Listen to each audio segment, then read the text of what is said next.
In this video, we talk about drop shipping. What is it? What are the pros? What are the cons? Can you actually become rich just by doing drop shipping? We have an online expert who's super rich, guys, who will discuss the basics of drop shipping. So if you want to know more on what drop shipping is, check this video out.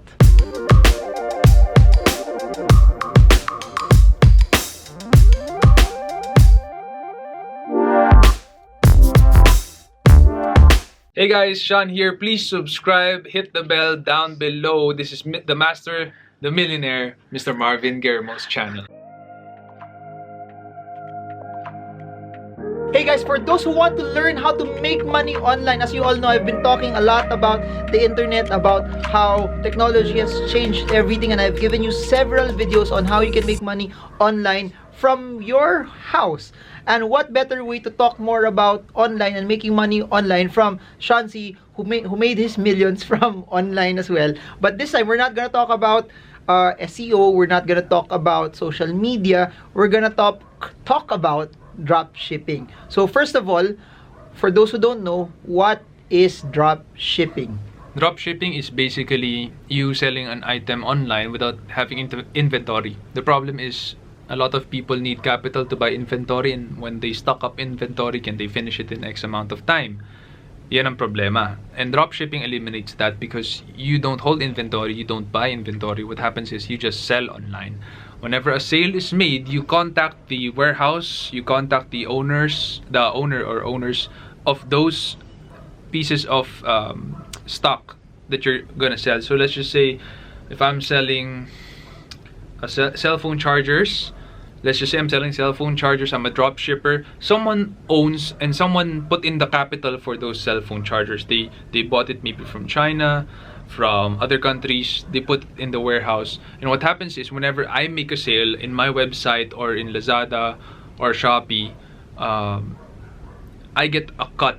But the one who gets lion's share, of course, is the owner of the inventory himself or herself. Yung may-ari talaga nung cellphone charger, yung nagpondo nun, gets the lion's share. I get a cut. Pero yung cut ko, that's huge advantage for me na kasi wala nang sakit ng ulo dun. Wala akong inventory, wala akong warehousing, wala akong pilferage, wala akong logistics and shipping. I just keep selling online. So I'm like an affiliate, or we call it in digital affiliate marketers. You're an affiliate marketer. Now, why? Maybe you're wondering, why do they need you to dropship kung may pondo naman sila pang kapital? Eh siguro hindi nila maubos yun ng tama. Hindi nila kaya maubos kagad yung inventaryo nila. So yung cash flow nila hindi kagad bumabalik sa kanila. And they're gonna need the help of more salespeople, marketers who are really good at what they do. Your website is really nice. You really are able to get a huge email list in wherein you can sell the item. They're gonna need your help. You get a cut from it, pero ubos naman yung inventory nila. Happy din sila kasi yung cash nila bumalik sa kanila. That's why there are some people who put in the capital, they need dropshippers. Okay, so thinking about this, you said it has to be sold via Shopee, Lazada, or your website. Ganon. So ngayon, if I'm gonna start doing this, how do I contact the ones that have the inventory? Is there a place where I can know all of these things? Or ganito rin ba, if I'm selling, you said chargers, is that the only thing I can sell, or I can sell a variety of things as well? I haven't tried this platform, but I know the owner, Charles C. He is a very honorable man. He's an honest man, and he has this startup called Dropify. Search it online. You can use his platform. I think he has the inventory there that you can check out. May listahan na siya doon that you can drop ship. You can select from the inventory, and then you can start selling online. So pero with, if this platform does not exist, you have to contact sellers individually also. Parang ganun. May mga iba. Kasi bago, alam ko bago. Maraming dropshipping platform. Din. Abroad. Marami na abroad. Okay. Dito, ang alam ko, kakaunti pa lang. And one of them, and of course, happy ako to promote this yung kay Charles. So you can't do it if there's no platform. You can't do it if there's no platform. It will be very difficult for you to pull it off if there's no platform. Kasi even if you're gonna be talking with the owner, how sure are you that the owner will be able to deliver? Hindi ka sure, or meron pa siyang inventory nun. Paano niya tatahiin yung system niya? Baka ubos na yung inventory niya, nagbebenta ka pa rin. Bad trip yung customer mo. And chances are the customer or customers will not buy from you again because you weren't able to deliver. So it's going to be very difficult. The platform, what it does, usually it ties up the inventory real time to your website para pag out of stock na sa kanya, out of stock na rin sa website mo. Pero since you said it's Shopee and Lazada, it's your store, right? So ikaw sa'yo pupunta yung pera. Yep. How does the person who owns the inventory, how do they get paid? Every month or every transaction, or how does it normally go? That's why I suggest you go through the platform kasi the platform does that automatically na. Kakaltas na. Ide-deposit yun sa kanila at the end of the cutoff. So there's a cutoff, might be monthly or bi-monthly, and then you'll get your share at the end of that cutoff. So it goes first to the owner of the inventory. No, it goes first to you. To you. It goes first to you, the drop shipper, and then dun sa, or pag may platform, maganda yung platform, nakasplit na yun. Galing. So I'll try to put the link below for all of that. But if you're learning, just comment, I'm learning. Comment, I want Sean C. If you want Sean more of these videos, guys. Anyways, another question. Since you said it's like affiliate marketing, paano naman yung mga tao na they're watching this for the first time? You said that hindi mo kailangan ng malaking capital. They want to actually do it. But what I know about affiliate marketing is you need to have a lot of traffic. You need to have a good mailing list. You need to have a large clout already so that volume game yan, numbers game yan. Since the commissions are small, you need to have a lot of transactions. For people starting this in 2020 who don't have any mailing list, who don't have any traction online, what should they do? Or is this you only suggest this for people na magaling na online? No, it can be done by anyone, but just like all businesses, you have to put in the hard work. So when I started SEO Hacker, we got like, I don't know, 10 readers, 20 readers per month, super baba. Now we have like, I don't know, 40 to 70,000 readers every month. But that we have like 800 articles already written and published there. So we put in the hard work, really. And if you want to make it successful as an affiliate marketer, you have to put in the hard work, right? Publish articles, make sure you rank in Google, make sure you encourage your readers to subscribe, build your mailing list, and when you partner with a good product or service wherein you'll get a cut, make sure that it's a product or service that's really good, that delivers its promises. Kasi kung palya yung company na nakipag-affiliate ka, your trust will not grow. Your readers, your customers, your subscribers will trust you less and less. If you check out our toolbox in the SEO Hacker site, just type in Google SEO Hacker Toolbox. We have a lot of tools that we use in our company to serve our clients. And almost all of these tools are partnered with us. We're an affiliate and we promote their software, and then we get a cut. And it's not a small cut. Sometimes it's 40%, 30%. And since it's software, people pay monthly to use it. I get that cut monthly kahit na isang beses ko lang siya binenta. So there is that facet, but it takes a lot of hard work. Nothing in life worth doing is easy. Galing. Quote by Sean C. Nothing in life worth doing is easy. Sean C. January 2020. Kaya sobrang yaman. He has a book. Go to his website. Saan yung website? seanc.org/books. Oh, galing. Books. Anyways, next question. Book pa lang eh. Next question. You said that kailangan ma-search ka, may list ka. Do you suggest, if I'm just starting out, I put it na lang first in Shopee, then I put it in my own website para di Shopee meron na talagang dedicated set of buyers that are actually looking and going there? Short term, yes. Go to Shopee, go to Lazada, use Dropify. Do whatever you can so that you can have food to eat every day. You can bring home food on the table every day.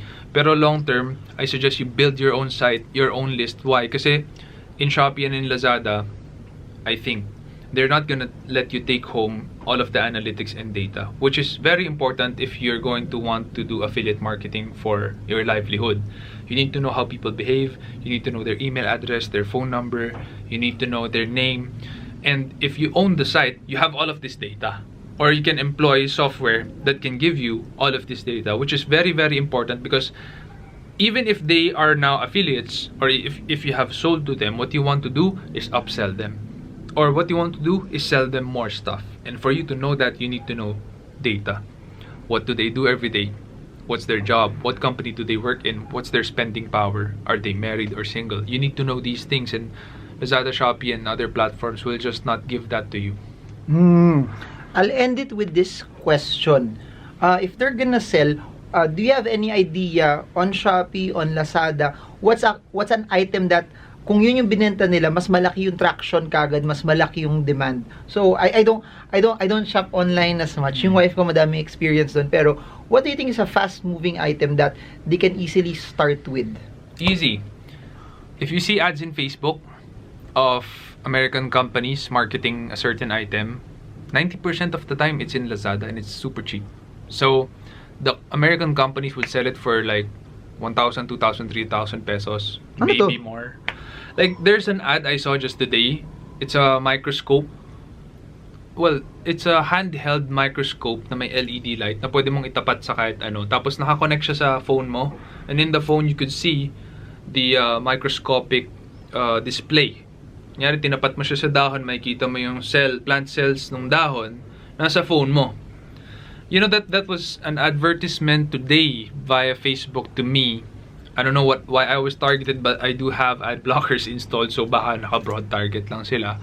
And they were selling it for, I think, like $30, if I'm not mistaken. And I searched in Lazada, it's like 600 pesos. So if other people in the country here in the Philippines are seeing that ad, and it was marketed well, by the way, because like Americans, they're really good with marketing and advertising. Then what you can do is, oh, this is an upcoming thing. Why don't I drop ship this? Yes, you have to compete with the cheaper prices in Lazada, but if the demand is there because of that advertisement running, then why don't you get in the bus and make some money out of it? Galing. So I hope you guys got a lot from this. Before I end, sasabihin ko sana mag-end na ako eh. Ano naman yung we've talked about all of the good things about drop shipping. What's naman, if there's a negative thing, what can you see na medyo mas maganda I sell my own stuff as compared to drop shipping? Ano yung parang pinaka-negative naman ito? It can't be all positive naman. Do you find something na hindi naman maganda sa drop shipping? Well, it's not really a negative thing, but it's more of an opportunity loss. If you own the brand, then you can demand the price. That's the law with all things. So even I'll just give you an example. SEO Hacker, we're an SEO company. A lot of our competitors are charging prices that are a half or 1/3 our price. Why can we charge this way? It's because we build the brand and we deliver. People know that when you get SEO Hacker as your digital marketing company, you get the best. And that's because we're ranking #1 for the keyword SEO Philippines, which is arguably the hardest keyword in the country because all of us SEO companies are killing each other for that keyword. And again, SEO Hacker is #1. And that's why I could demand our prices. And this is not just familiar to SEO Hacker. This is the same for all brands. If they're the best at something, they can demand the price. But if you're a drop shipper, you're under the mercy of what's in the list. Kung ano lang yung nasa listahan na pwede mong i-drop ship, yun na yun. That's not your brand. There's nothing you can do to improve that brand. There's nothing you can do to improve that product.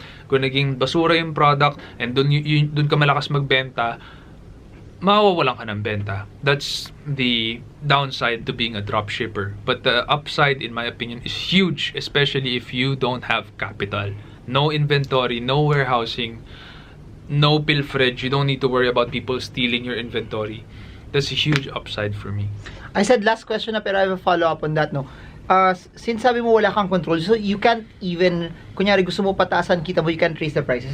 It has to be uniform? I think kailangan mo magpaalam dun sa may-ari nung inventory. This is because people madami nagbebenta. Kung sino man yung nagpondo nun, of course siya yung may highest risk.